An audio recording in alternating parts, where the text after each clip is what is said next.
Welcome back here. Time now is 3:12. Another person connected to the disappearance and murder of a young Middle Tennessee woman was sentenced to over a decade in prison today. This case we followed for so long, and prosecutors say this was a move that even shocked the entire courtroom. Yeah, she was only there Amelia. for a hearing. That's something that's completely standard ahead of a trial, especially a big trial. 11:14 p.m., July 30th, 2022. A phone buzzes, an invitation, a party. She says yes. By morning, her car is still sitting in that parking lot, untouched, doors locked, keys nowhere. The woman who drove it there, gone. She was 22 years old. The kind of daughter who called her mother every single day, without fail. And on this night, the calls just stopped. Somebody sent that invitation on purpose. Somebody had gone looking for her, by name, by face, through a screen, days before she ever said yes. She didn't know that. What happened to her over the next 7 days would take investigators nearly 3 years, 3 separate arrests, and 3 separate confessions to fully unravel.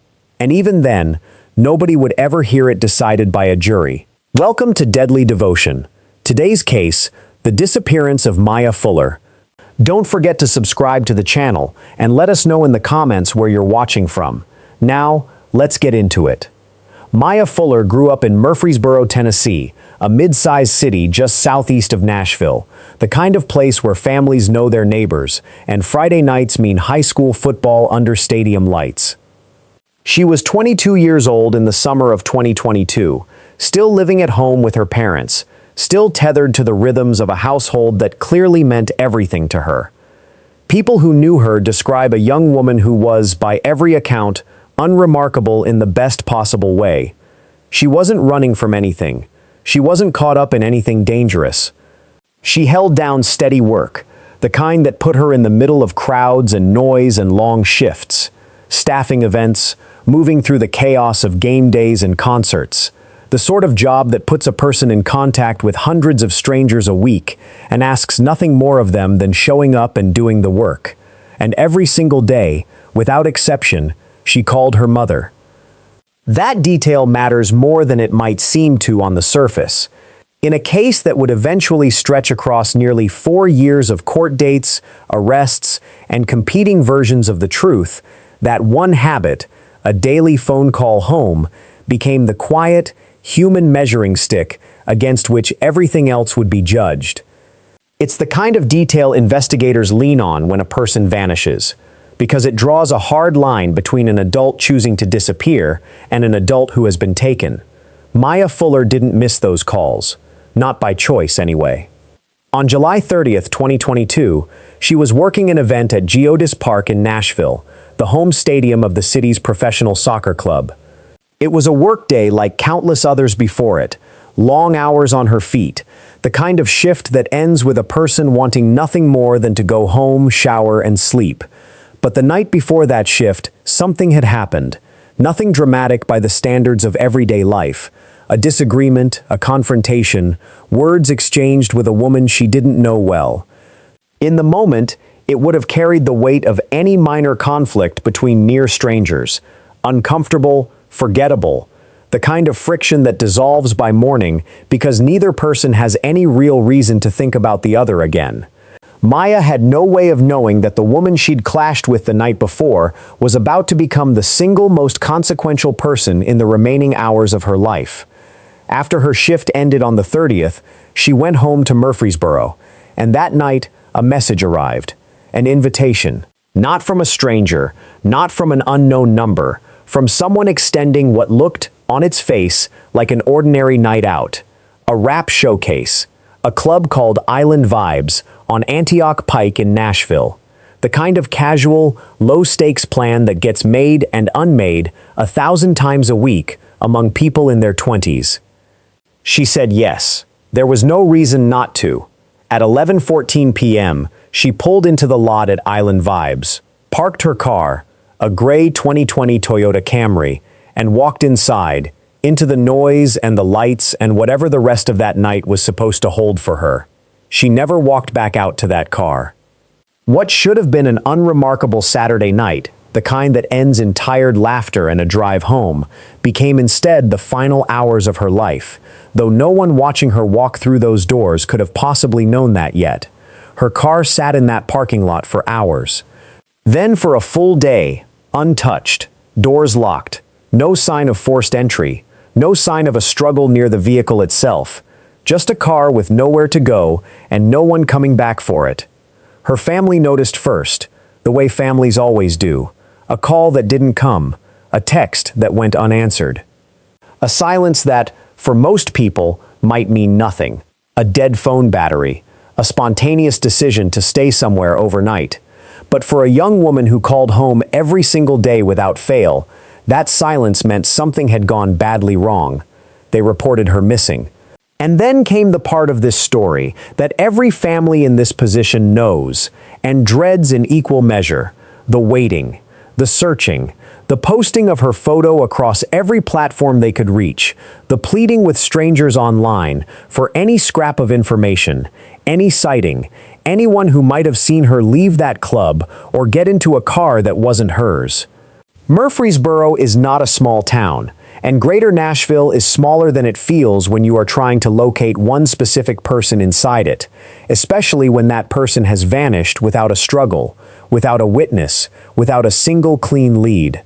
Investigators began working backward from what little they had: her last known location, the timestamp on the message that had drawn her out that night, the empty car sitting in a parking lot as the only physical evidence that she had been there at all.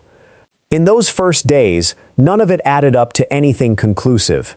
It was, on paper, simply a missing persons case, a gap in a timeline, a vehicle with no driver, and a family with no answers. For an entire week, that was all anyone had. Mya Fuller was gone, and nobody outside of a small, tightening circle understood yet that this had never been a matter of chance. Somewhere in the days before that message ever reached her phone, a plan had already begun taking shape, one that had nothing to do with music and everything to do with her. But that truth was still buried. For now, her family had only a missing daughter, an empty parking space on Antioch Pike, and a phone that, for the first time in longer than anyone could remember, had simply stopped ringing. The days that followed blurred together for the Fuller family in the way that only the waiting after a disappearance can. There is a particular kind of exhaustion that comes with not knowing. Not grief exactly. Not yet. Because grief requires an ending, and this family didn't have one. What they had instead was a second week beginning with the same silence that had swallowed the first, a phone that still wasn't ringing, and a growing, unbearable sense that time itself had become the enemy. They didn't stop. They couldn't afford to. Every hour that passed without information felt like it was working against Mya, and so her family did what families in this position have always done. They pushed. They kept her photo circulating. They kept her name in front of anyone who would listen, because a missing person case that goes quiet is a missing person case that gets forgotten, and they were not going to let that happen to her. Somebody out there knew something. Somebody had seen something. It was only a matter of finding the right person to ask. Then, on August 6th, 2022, exactly 1 week after Mya walked into that club and never came back out, the search ended. Though not in the way anyone had hoped for. In the southeastern part of Wilson County, a property owner walked out onto a stretch of land he owned. It was a quiet, unremarkable piece of ground, under development at the time, the kind of half-cleared, half-wild property that sits on the edge of a rural road waiting for construction crews that hadn't yet arrived. It wasn't the kind of place anyone would think to look. It wasn't near her home. It wasn't near the club. It was simply an isolated stretch of dirt and brush off a road called Trammell Lane, roughly 150 yards back from where any car would normally pass. And it was there, on his own land, that he found human remains.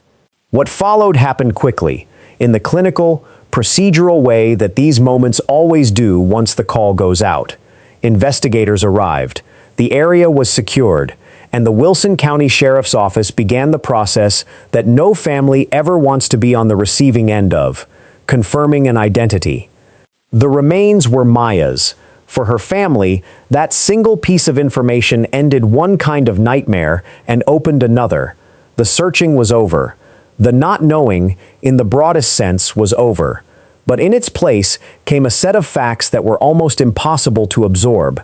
Facts about what had actually been done to her. The medical examiner's report, when it was completed, documented injuries that made one thing unmistakably clear. This had never been an accident, never a disappearance that ended in some tragic but unintentional way. Her clothing bore several holes, the kind examiners identify as consistent with gunfire.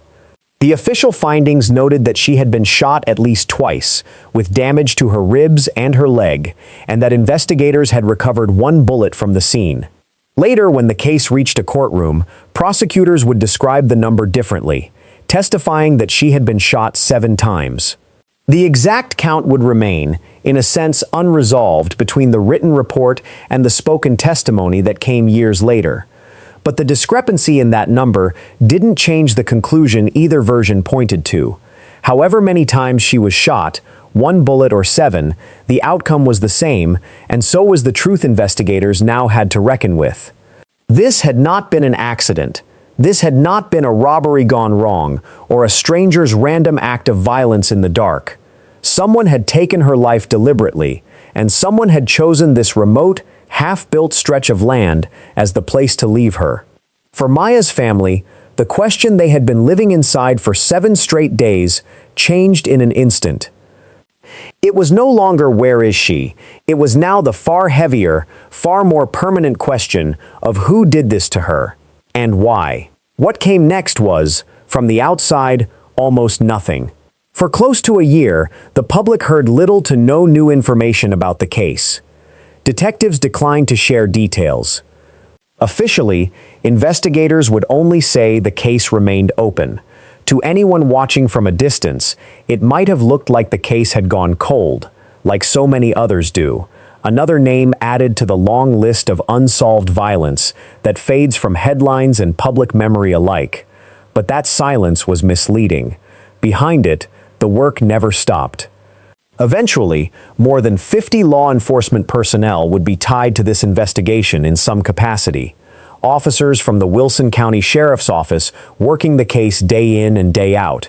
Agents from the Tennessee Bureau of Investigation lending resources and expertise. Detectives from the Metro Nashville Police Department cross-referencing leads that stretched across county lines. Piece by piece, in rooms the public never saw, they were assembling something out of the silence. Not just a timeline, not just a crime scene, a name, a theory of how this happened, a motive that when it finally came into focus would reveal something far more disturbing than anyone had initially assumed. Because the truth investigators were closing in on wasn't that Mya Fuller had simply been unlucky, in the wrong parking lot, on the wrong night, crossing paths with the wrong stranger by chance. The truth was that she had been found, targeted, delivered to that parking lot on purpose, by someone who had gone looking for her specifically. Someone had put her there. And by the time investigators were finally ready to make their move, they knew exactly who. Nearly a full year passed before the case broke open. For 12 months, Mya Fuller's name lived in the strange limbo that unsolved cases occupy, known to her family, known to investigators, but absent from the headlines that had once carried her photo across the region. And then, in July of 2023, almost to the exact anniversary of her disappearance, that silence ended all at once. Mya Fuller was murdered, her body dumped in a field in Wilson County.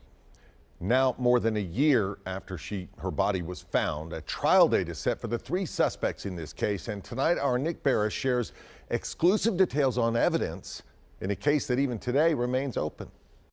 The 3 suspects in the death of Mya Fuller have all pleaded not guilty to first-degree murder. And I've learned one of them has now filed a motion asking for a bond in hopes of now getting out of jail.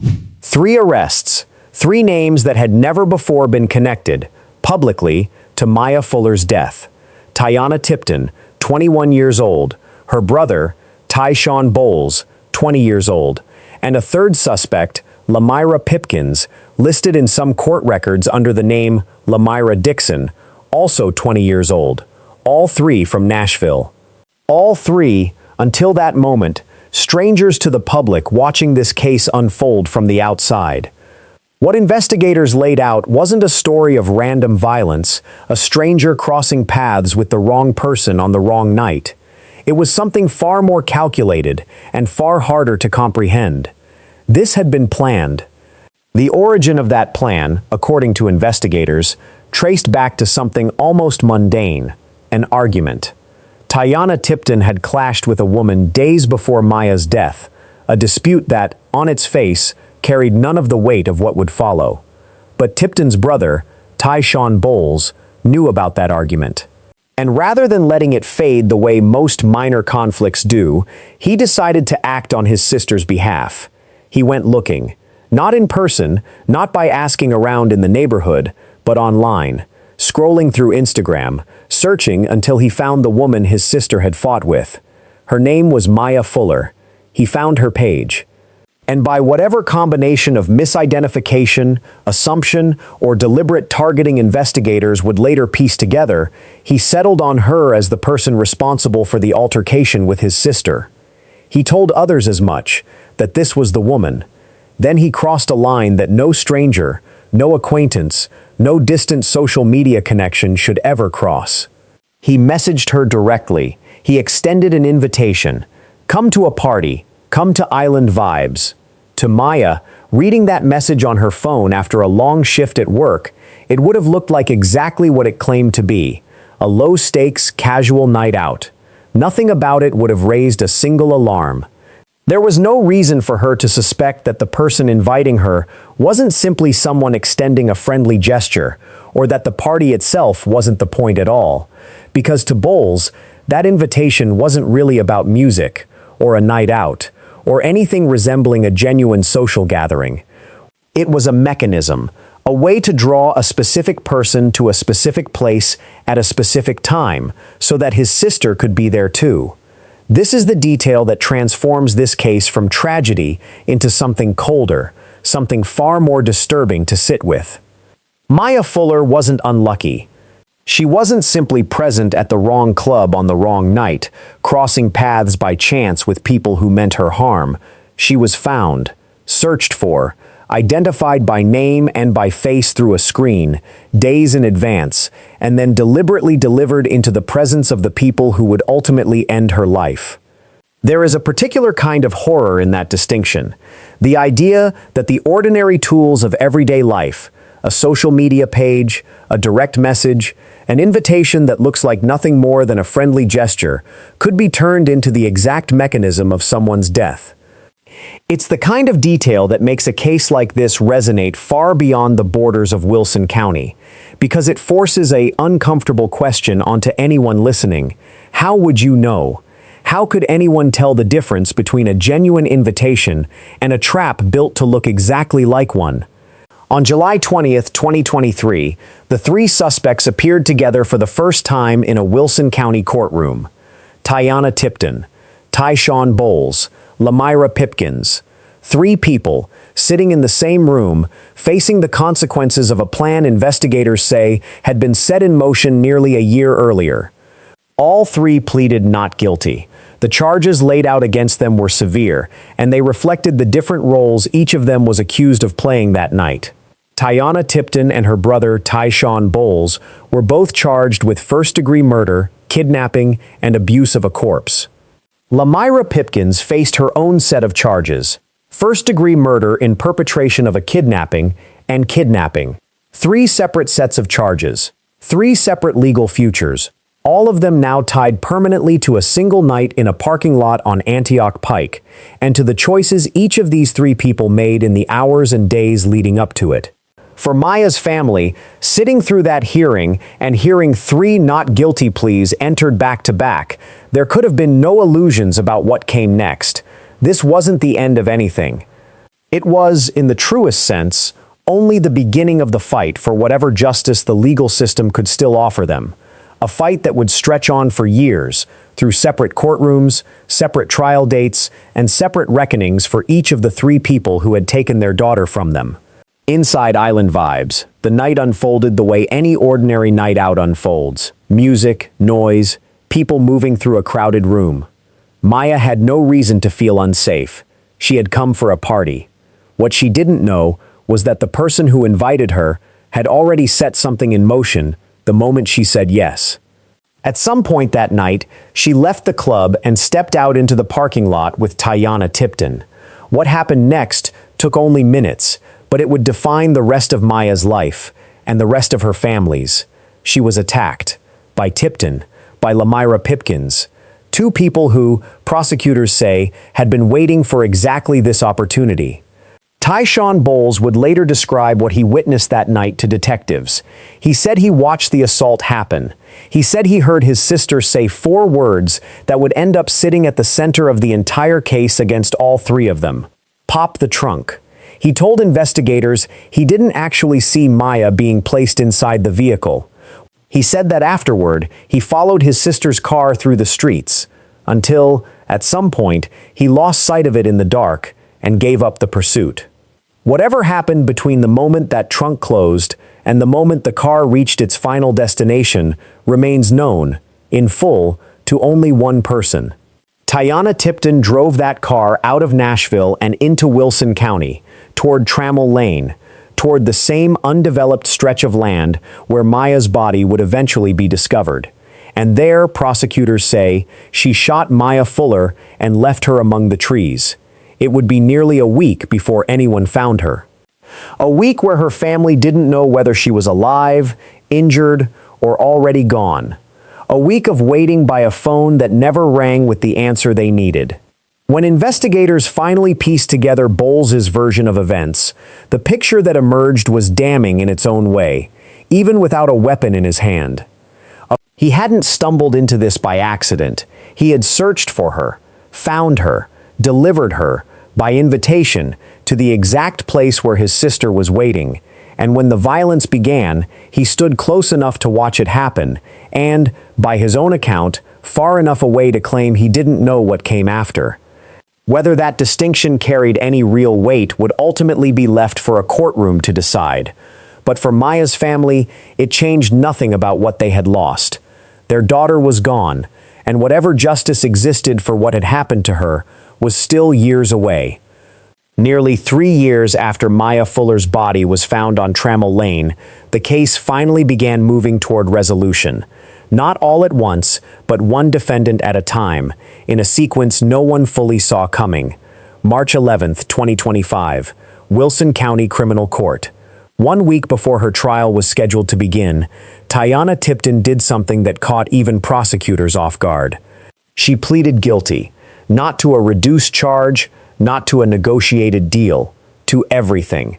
First-degree murder, kidnapping, abuse of a corpse. District Attorney Jason Lawson told reporters afterward that the decision hadn't been communicated to his office in advance. His team had been fully prepared to take the case to a jury the following week. Instead, Tipton gave them the outcome herself, without a trial ever taking place. Judge Brody Kane sentenced her to life in prison for first-degree premeditated murder and a second life sentence for felony first-degree murder, the two ultimately merging into one. A separate hearing to address her remaining kidnapping and abuse of a corpse charges was scheduled for months later. For Mya's family, sitting in that courtroom, it was the first real marker of accountability in nearly 3 years of waiting. But the case wasn't finished. October 14th, 2025. The same courthouse. Tyshawn Bowles, the man who had searched for Mya online and sent her the invitation that started everything, entered his own guilty plea. Not to murder, to facilitation of a specially aggravated kidnapping under a deal reached just days before his trial was set to begin. 12 years, with the possibility of release after serving 30% of that sentence. District Attorney Jason Lawson explained the reasoning behind the plea in plain terms. Sometimes, he said, people carry different levels of involvement and responsibility in a crime. Bowles had invited her there, and that came with responsibility of its own. But the evidence, prosecutors said, did not show that he intended or directly participated in her death. Mya's mother stood in that courtroom and read a statement aloud, addressed to the man who had lured her daughter into a trap disguised as a party. Her family did not agree with 12 years. They said so plainly, in front of the court. But they also said they understood, that this was what the law allowed, that this was the agreement that had been reached, and that there was nothing left to do but accept it. 2 defendants down. 1 remained. Then, in March of 2026, on the very day jury selection was set to begin for her own trial, the third and final defendant, Lamyra Pipkins, also known in court records as Lamyra Dixon, entered a guilty plea of her own to facilitation of first-degree murder. 3 defendants. 3 separate years. 3 separate guilty pleas. Not one of them was ever decided by a jury. For nearly 4 years, Mya Fuller's family had lived inside a single unanswered question: who did this and why? By the spring of 2026, that question finally had a complete answer. Every person involved in the plan that ended her life had stood, in turn, in a courtroom and admitted their part in it, under their own name, on the record. It wasn't the trial her family may once have expected. It wasn't a verdict delivered by 12 strangers weighing the evidence. But it was, at long last, the truth, spoken aloud, by every person responsible for making that July night the last one Mya Fuller would ever see. A dispute the night before, an invitation sent with a hidden purpose, a party she said yes to, never knowing what waited for her there. That's how quickly it happened. That's all it took to end the life of a 22-year-old woman who called her family every single day, until, one night, she simply didn't. Mya Fuller trusted an invitation from someone who had gone looking for her specifically, not by chance, not by coincidence, by name, by photograph, by design. And it cost her everything. 3 people ultimately admitted their part in what happened to her. 3 separate guilty pleas, spread across 3 years, finally closing a case that began with a missing persons report and ended with a mother standing in a courtroom, saying words no parent should ever have to say. If this case moved you, stay with us. We cover stories like Mya's regularly, cases where the truth takes years to surface, and where families wait far too long for a single word. Subscribe, and we'll see you in the next one.